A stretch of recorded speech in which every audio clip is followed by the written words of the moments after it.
Hello everyone, कैसे हैं आप सब। एक बार पुनः शिव कोचिंग क्लासेस पर स्वागत है। क्लास 11th केमिस्ट्री में बच्चों आज हम बात करेंगे आणविक द्रव्यमान के बारे में। क्वेश्चन बनता है आणविक द्रव्यमान किसे कहते हैं, निम्नलिखित यौगिकों का आणविक द्रव्यमान निकालिए। या ऑब्जेक्टिव में कोई भी आपके पास यौगिक रहेगा और पूछेगा इसका आणविक द्रव्यमान निकालो। किसी भी अणु की बात करें, किसी भी यौगिक की बात करें बच्चों, वो कहीं ना कहीं परमाणुओं से मिलकर बना है और तत्वों का जो परमाणु है बच्चों, उनका यदि द्रव्यमान आपको याद है तो फिर आप लोग आणविक द्रव्यमान निकाल सकते हो। जैसे मैं बात करता हूं H2O के बारे में, तो H2O यहां पर देखो बच्चों, H2O में आप लोग कहोगे कि हाइड्रोजन के 2 परमाणु और ऑक्सीजन के 1 परमाणु। यहां पर देखिएगा हाइड्रोजन का कितना परमाणु बच्चों, हाइड्रोजन का 2 परमाणु है। ठीक है, अब यदि हाइड्रोजन के 1 परमाणु का पता है, हाइड्रोजन का कितना परमाणु बच्चों, 2 परमाणु, तो ये 2 परमाणु से मिलकर बना हुआ है हाइड्रोजन के 2 परमाणु, और साथ में ऑक्सीजन का कितना, 1 परमाणु, तो ये 3 परमाणु से मिलकर बना हुआ है। तो यदि परमाणु द्रव्यमान पता है, हमने आपको बताया था कि 1 से 20 तक याद कर लो और 5-6 ऐसे तत्वों का परमाणु द्रव्यमान याद कर लो जो कि एग्जाम के लिए महत्वपूर्ण होता है। अभी हम चर्चा भी कर लेंगे। जैसे बच्चों यहां पर आप देखो C6H12O6, ये आपका है ग्लूकोज। क्या है बच्चों, ग्लूकोज। अब यहां पर यदि हम बात करें तो कार्बन के 6 परमाणु, हाइड्रोजन के 12 परमाणु और ऑक्सीजन के 6 परमाणु, इन परमाणुओं से मिलकर के यौगिक बना हुआ है। तो इसका हमें आणविक द्रव्यमान निकालने के लिए परमाणविक द्रव्यमान याद होना चाहिए, मतलब जिन परमाणुओं से मिलकर बना हुआ है उनका द्रव्यमान हमको याद होना चाहिए। तो चलिए फटाफट, यदि आप लोगों से अभी तक नहीं बना बच्चों, इसके पहले हमने चर्चा किया था, 20 तक तो यूं आसानी से कर लोगे। कैसे करोगे हम बताते हैं। जैसे पहले बच्चों कार्बन 6 है तो 6 दूनी 12 कर दो। आपका ऑक्सीजन है बच्चों, दुगुना कर दो। नियान है बच्चों, आप दुगुना। ऐसे ही सम की बात करूं, देखो ना, सम संख्या की बात करूं तो जैसे हीलियम है बच्चों, सम संख्या है तो दुगुना कर दो। ठीक है, 12 का अपना दुगुना कर दो, 24 हो जाएगा। 14 का कितना कर दो, दुगुना ही कर दो। 16 का दुगुना कर दो बच्चों। 18 दूनी 36, ठीक है, और 20 दूना 40। इस तरीके से आप लोग इनका परमाणु द्रव्यमान तो याद कर सकते हो। चलिए, सोडियम का विषम संख्या है, दुगुने से 1 अधिक कर दो। 13 दूनी 26, 1 27, जो भी विषम संख्या है दुगने से 1 अधिक कर दो। 15 का बच्चा 15 दूना 30, 1 31। 17 दूनी 34, 1 35, 35.5 होता है इसका। पोटेशियम का 19 दूनी 38, 1 39। ठीक है, ये हो गया बच्चों। कभी कभी हम जब आपको पढ़ाते हैं समभारिक तो इसका भी 40 लेते हैं, इसका भी 40 लेते हैं, तो आप लोग परेशान मत होना कि सर इसका 40 लेते हैं, क्यों लेते हैं, तो आपको है ना समस्थानिक संभारिक में हम पढ़ाएंगे। अच्छा, यहां पर देखो हाइड्रोजन का तो सबको पता है, एक ही है। ठीक है, लिथियम विषम है तो 3 दूना 6, 1 7 हो जाएगा। अब बचा कितना बच्चों, फ्लोरीन। फ्लोरीन विषम है तो 9 दूनी 18, 1 19 हो जाएगा। जो विषम है उसमें दुगने में 1 अधिक जोड़ रहे हैं। अब यहां पर 3 ही बच रहे हैं।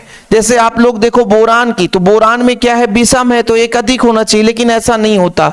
तो 5 दूना 10, ऐसा नहीं होता तो उसके आगे पीछे नाइट्रोजन में भी दुगुना होता है और इसमें बच्चों आपका 9 हो जाएगा। कितना हो जाएगा, 9 हो जाएगा। 4 दूनी 8, 1 9 होता है। तो ये 2-3 एक्स्ट्रा है, मतलब जो है वो ट्रिक में फॉलो नहीं करते, बाकी तो सब ठीक है।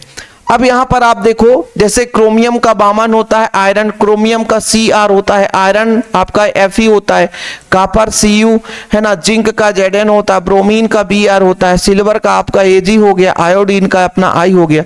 इनका परमाणु द्रव्यमान आपको याद रखना पड़ेगा, आगे चल करके आपको काम आता है। जैसे मान लीजिए क्वेश्चन आ गया AgBr का निकालो, ठीक है, तो फिर आपको Ag का पता होगा बच्चों कितना है, 108।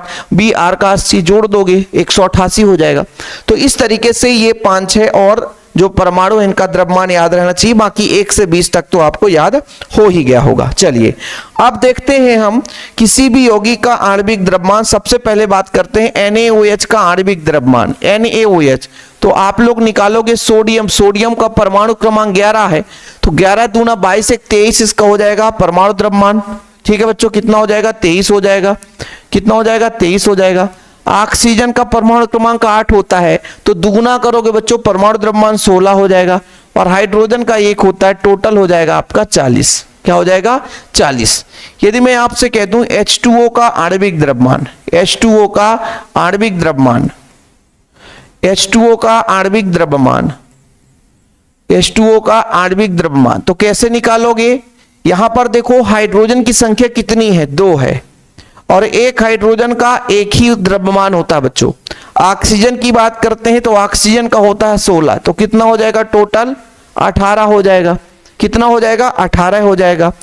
हम बात करते हैं ग्लूकोज C6H12O6, ये है क्या बच्चों ग्लूकोज का आणविक द्रव्यमान, का आणविक द्रव्यमान। देखो बच्चों जब आप आंकी क्वेश्चन पढ़ोगे तो बहुत काम में आता है ये चीज, ठीक है, 11th से लेकर के 12th तक, बाकी आगे चलकर कंपटीशन एग्जाम की तैयारी करोगे वहां भी काम आएगा। कार्बन की संख्या 6 है प्यारे बच्चों, और एक कार्बन का होता है 12, तो 6 गुणे 12 करेंगे, क्योंकि एक का 12 है तो 12 6 कितना हो जाएगा 12 पंचे 60 12 6 72 हो जाएगा। हाइड्रोजन की संख्या टोटल 12 है और एक हाइड्रोजन का 1 होता है। ऑक्सीजन की संख्या 6 है और एक ऑक्सीजन का 16 होता है। कैलकुलेशन करो बच्चा लोग, 12 6 72 होता है, यही तो होगा। 12 पंचे 60 12 6 72, देखना भैया दुनिया हमसे ना बने तो बताना, ये 12 हो जाएगा। फिर 16 पंचे 80 16 6 96, ठीक है बच्चों। अब इसको देखो 6 7 8 9 10, ये हो जाएगा 10 की शून्य हासिल 1, 9 1 10 11 11 7 18, तो 180 हो जाएगा इसका बच्चों आपका आणविक द्रव्यमान। किसका निकल कर आ गया ग्लूकोज का बच्चों, ये ग्लूकोज है। ऐसे ही आप लोग किसी भी यौगिक का निकाल सकते हो, जैसे मैं कहता हूं NaCl का आणविक द्रव्यमान, बाकी सब वही है बच्चों। यहां पर मैं सीधे सोडियम का होता है 23 और क्लोरीन का 17 दूनी 34 1 35, और मैंने कहा 35.5, तो इसका होता है 58.5। अब देखो आप लोगों को मैं बता दूं कि यदि आप लोग पॉइंट में याद करोगे तो पॉइंट में कभी भी जरूरत पड़ती ही नहीं है, तो पॉइंट में याद करने की जरूरत भी नहीं है, कभी भी आप लोग भटकना नहीं, पॉइंट में कभी मत याद करना। अब मैं आपसे कहता हूं NaOH का बता दो, NaOH का आणविक द्रव्यमान, तो सोडियम का तो 23 होता है हमको पता है, ऑक्सीजन का 16 होता है, हाइड्रोजन का एक, टोटल हो जाएगा आपका 40। टोटल कितना हो जाएगा 40। इस तरीके से बच्चों आप लोग किसी भी यौगिक का आणविक द्रव्यमान या मोलर द्रव्यमान निकाल सकते हो। परिभाषा यदि पूछा जाएगा तो आप लोग देखो कैसे लिखोगे परिभाषा, किसी अणु या आणविक द्रव्यमान, किसी अणु का आणविक द्रव्यमान उसमें उपस्थित विभिन्न तत्वों के परमाणु द्रव्यमानों का योग होता है। जो भी उसमें तत्वों का परमाणु होगा उनका परमाणु द्रव्यमान का हम योग करेंगे तो आणविक द्रव्यमान निकल कर आ जाएगा। प्रत्येक तत्व के परमाणु द्रव्यमान उसमें उपस्थित परमाणुओं की संख्या के गुणनफल के योग के द्वारा प्राप्त किया जाता है। मतलब ये हम जब योग निकालते हैं लेकिन उसमें परमाणुओं की संख्या भी देखते हैं और जितने परमाणु होते हैं उसका उसमें गुणा करते हैं। जैसे हमने कहा 6 कार्बन के परमाणु, तो एक कार्बन परमाणु में 6 का गुणा कर दिए तो 6 कार्बन परमाणुओं का परमाणु द्रव्यमान निकल कर आया। तो इस तरीके से बच्चों किसी भी अणु किसी भी यौगिक का परमाणु द्रव्यमान निकालते समय में ध्यान रखना है उसमें कितने परमाणु हैं और एक परमाणु का द्रव्यमान कितना है। इसमें मुख्य भूमिका यहां पे अदा करेगा कि 1 से 20 तक आप लोगों से बन रहा है कि नहीं बन रहा है। साथ में आप लोगों से यह भी पता होना चाहिए कि आयरन का है, जैसे मान लीजिए Fe2O3 दे के रखा है, Fe2O3 दे के रखा है, फिर आप कहोगे इसका कितना हो जाएगा, तो आयरन का आपको याद है कि आयरन का 56, तो 2 आयरन है बच्चों, तो 56 गुणे 2 हो जाएगा धन 3 ऑक्सीजन है और एक ऑक्सीजन का 16 होता है, तो 6 दूनी 12 5 दूनी 10 10 1 11 112, तो यही हो गया 16 3 48, ये हो गया बच्चों। तो ये हो जाएगा अपना 160 हो जाएगा, इतना ही तो निकल कर आएगा, 8 2 10 है ना, ये अपना 160 हो जाएगा। तो इस तरीके से कोई भी यौगिक आ जाएगा ना, जैसे मैं आपसे कह दूंगा जिंक ऑक्साइड ZnO का आप बताओ, तो आपको जिंक का पता है कि 65.3 होता है, ऑक्सीजन का 16 हो जाएगा, 5 6 11 7 1 8 हो जाएगा, ठीक है, इस तरीके से 0.3 हो जाएगा। ये आप लोगों को आसानी से निकालना आने लगेगा, ठीक है। तो ये चीज आप लोग अच्छे से तैयार कर लो। और यदि कोई बच्चा चाहता है हमें नोट्स चाहिए तो नोट्स के लिए हमारा कॉन्टैक्ट नंबर है 9685299149 96 85 29 91 49, ये मेरा पर्सनल नंबर है। प्रॉपर नोट्स लेना है, प्रॉपर तैयारी करने के लिए एक छोटा सा अमाउंट देना पड़ेगा, बाकी आपको ऑल चैप्टर के नोट्स मिलेंगे। फिलहाल अभी के लिए इतना ही। जय हिंद, वंदे मातरम।